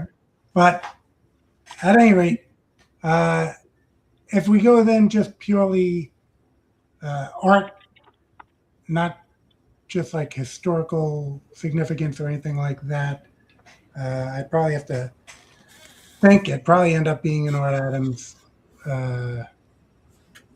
Adams cover. And yeah, it's hard to narrow that down. Probably one of his interiors. Maybe that interior from that X-Men annual. George Perez drew it. Colossus is on a dragon. Ends up that John Byrne was the one who inked it, because he is not credited, but they at a convention, I think Terry Austin handed it, said, which one of these do you want to ink? And Byrne was like, I'd like to ink that one. Mm-hmm. So that just pops to mind as an interior page. So that's just all off the cuff. All right, cool. James, what are you thinking? Mine is pretty quick and pretty simple. I would take any interior page Sam Keith ever touched. Any one of them. For the interior works. I have a couple of the artisanal books that they reprinted before he died, and the work in there is amazing. You can see how talented of a multimedia artist he was, and how much he had to flex his mind and as well as like skills in every single issue. Absolutely. And then the other one is I think it's Incredible Hulk 3D2. It's not, it's a McFarlane cover, It's the first comic book I ever owned, and I absolutely would want that cover because it just is the beginning of my journey and means a lot to me. I mean, I've got it posted in my office so that I see it every single day, and I remind myself what it was like being like 8 years old and getting a hold of that and becoming as inspired as I am to make comics. So it's a pretty easy answer. As soon as you said it, I already knew exactly what I would want. Is either of those. All right, cool. Randy, what do you think? Man, it's just spin the wheel on a ton of stuff. It'd be, what do you choose? What do you decide? Any of the interior pages, any Eisner Spirit page that he did, I would love to own. Absolutely love to own. Cover wise, man, it's hard to choose one. One of my favorites is Bamba #1. Never seen that book before. I should probably take it out of the plastic so that it doesn't reflect out. I love this cover. Just such a great dynamic cover to it. Cool. Yeah, Who's the artist? I thought for the longest time, I thought it was Nick Cardy, and it wasn't. And I couldn't tell you who it is right off the bat. But for the longest time, I thought it was Nick Cardy because it's so dynamic. That is. But it's really a sweet cover. It almost has like a Rosetta mid-fight composition to it. Yeah, just design. Just the whole dynamic on it's just great. I love it. Yeah, I wouldn't be surprised if it was like something that got pulled from some old Hal Foster. So that's a interesting image. Yeah, love it. I knew who it was at one point, but I couldn't tell you now. But there's so many other great iconic covers out there. It's just ridiculous. But original artwork, any Alex Toth character sheet, I'd love to own. Yeah, that'd be nice. Anything by Toth, really. It's great stuff. Can't go wrong with it. This is true. Ray, you now it is definitely your time. Captain Canuck #1 cover, obviously. No, man, we've talked about this. I Alpha got that Flight in my head. Indicator all the way. Forget Captain Canuck. I would go if I had to pick one, as a couple people already said. There's quite a few good ones out there. I do a Teixeira cover of Ghost Rider Volume 2, Issue 15. It was a glow in the dark cover. I really like that one a lot. Interiors, there is a story arc that I really like that many people do not, and that's Sin's Past, where it's revealed that Gwen and Norman Osborn had twins. And a lot of people roll their eyes at it, but there's one dynamic part of the story where it's revealed that Peter Parker, his blood, is able to stabilize one of the kids. And as the transfusion is happening, Mary Jane is watching through the window in the hospital, and she says, "Go get him, Tiger." And then she says, "Go kiss his ass," or kick his ass, not kick his ass. But she's tearing up, and then it shows a metaphorical imagery of Spider-Man and Goblin about to square off over top of the person's biological composition. And I thought that was very powerful for that part of the story. I just really like that one. It's a real reflection on how obligated Peter feels towards the people around him. That dynamic over power and responsibility. I just really like that interior by Mike Deodato.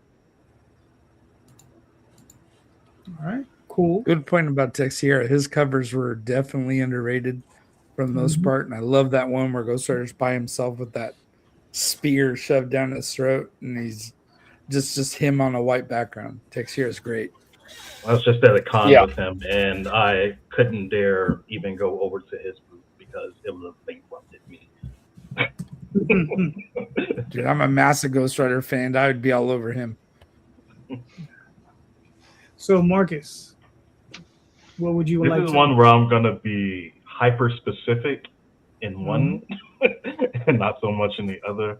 God, I would take just about anything from David Mazzucchelli Daredevil 233, where he fights Nuke and encounters the Avengers. I think that is one of the most beautifully illustrated and like most. His work is great across the board, but something about that book, especially the way the story is structured, like how many different avenues he has to cross and the things that book covers, because you're playing in like the greater Marvel universe, and there's these really big action moments, and then there's these really quiet like personal moments too. Like as far as a single issue comic goes, it runs the gamut, and I would take any page out of there I could get my hands on. And then for covers are tougher for me because I'm not like a huge cover guy.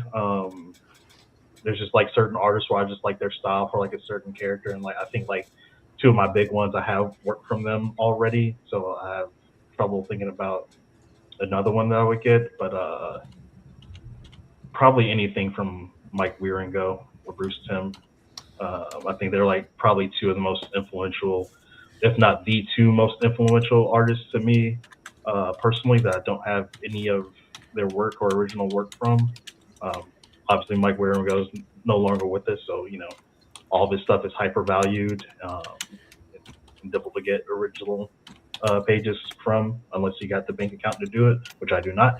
And then Bruce Timm is he's ever elusive too, and he's alive and kicking, but also hard to get any original artwork of anything that he's done. So yeah, if I hit the lottery or had that level of disposable income, those would probably be the two guys. I make sure I had something from them in my collection.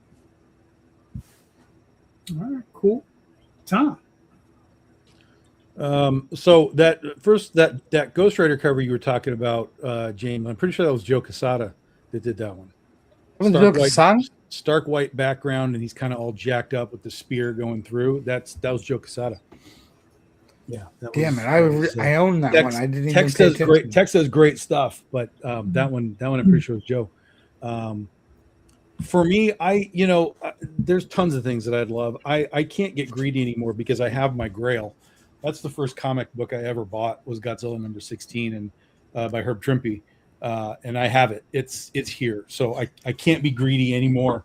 But there's some cool stuff that I'd love. I mean, I came up with Wonder Woman, so there's tons of Wonder Woman covers from like the 70s that would be amazing, obviously, to have.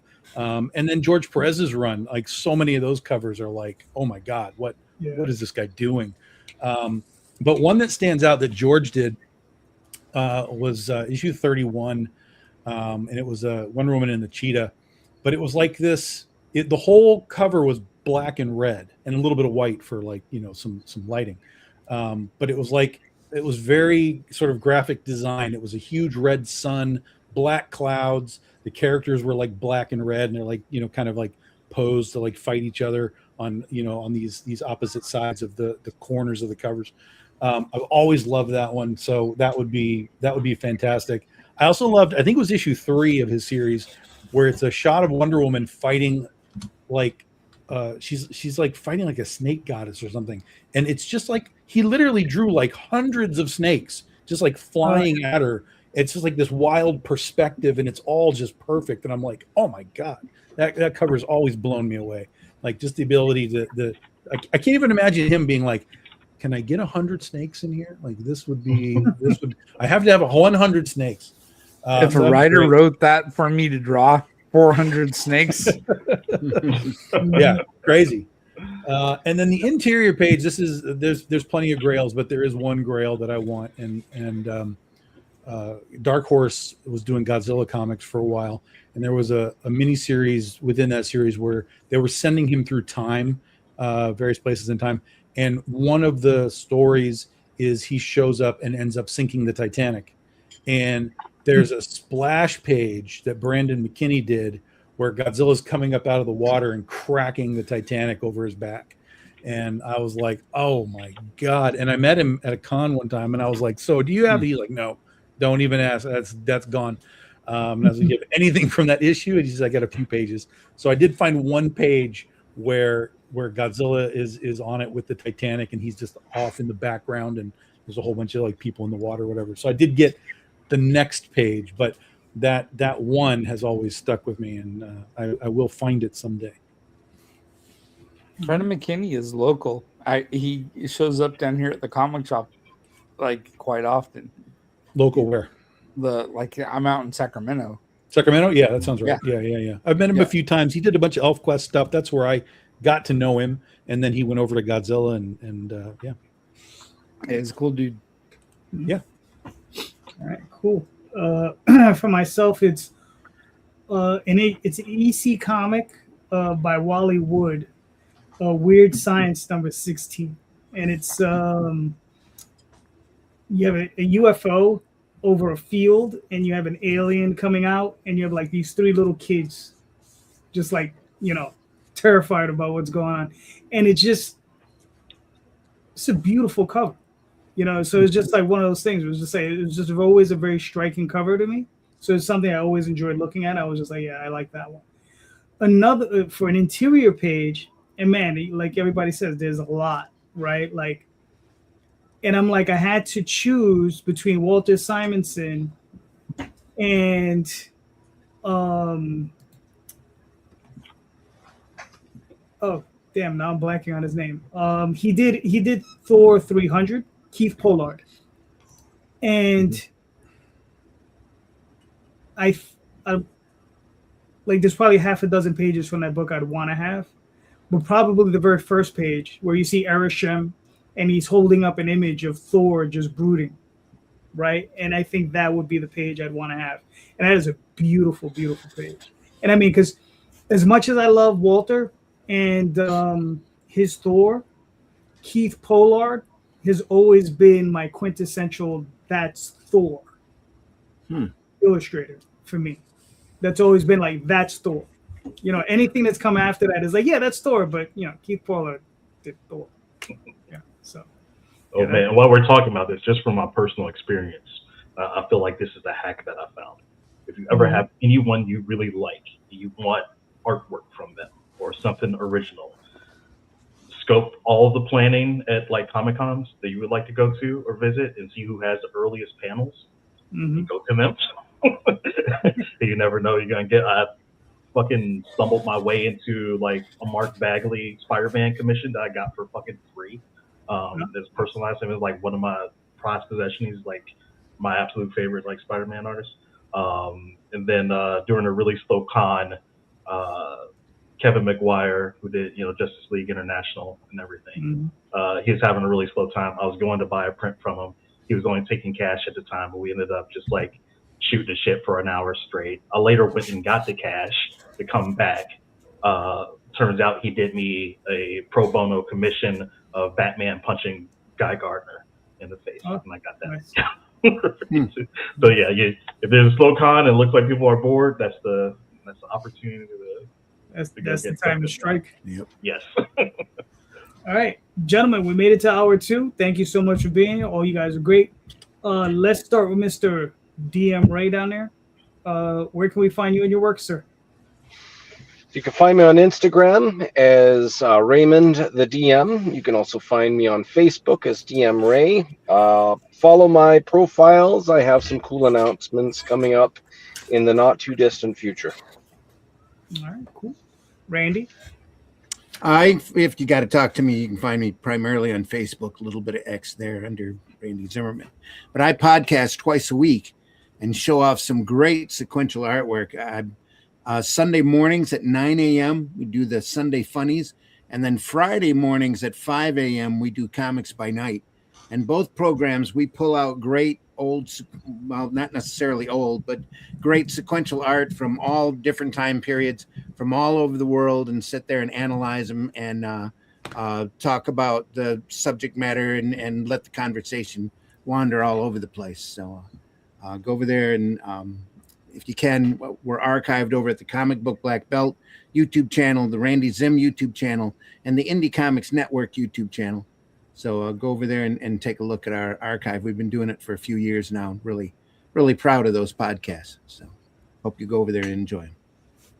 Other than that, it's the Atlantean, Arrow Comics, mycomic.com. Cool. James? I can be found over on Instagram at James Burton II. I can be found at angerbrainartworks.com, and right now, the Ballad of Nod is running on Kickstarter. All right, cool. Dan. Yeah, I have Dan Sehn on Facebook. I have Argo Comics Facebook page, Argo Comics on YouTube, on X, on Instagram, on Kickstarter. I have it as Argo Comics as well. But again, if you search GWP right now, you'll get to my Kickstarter page, and hitting the profile will get you to the past and upcoming launches. All right, cool. Marcus, where can we find you in your work? Find us at odysseycomics.com, and we've been most active lately on Instagram at Odyssey Comics Official. Make sure you stay checked in with us. We got some announcements coming this week on our next books, our plans for San Diego Comic-Con, and a lot of stuff too that's going to be really cool for local creators down here in Southern California. So be on the lookout. Cool. Tom. BigDogInk.com. Get your books. I'll be in San Diego in a couple of weeks. I'll be at the Antarctic Press booth with all kinds of critter goodies. And then we'll be back in August for the next part of the Legend of Oz 15-year anniversary celebration. Very nice. You can find me on Facebook and Instagram, all those different places. YouTube this Tuesday, back with Rob Multari, and next Sunday night. And just remember, everybody, please check out the show notes, because in the show notes are the links to all of these creators' campaigns and all of their websites. So go click on those links, buy those books. These creators are all impassioned. They all do great work. So please pick up some of their work. They definitely deserve your support. They're all doing fantastic work. So thank you so much, everybody. And just remember, read more indie comics, especially ours. Have a good night, everyone. Thank you. Take care. See ya.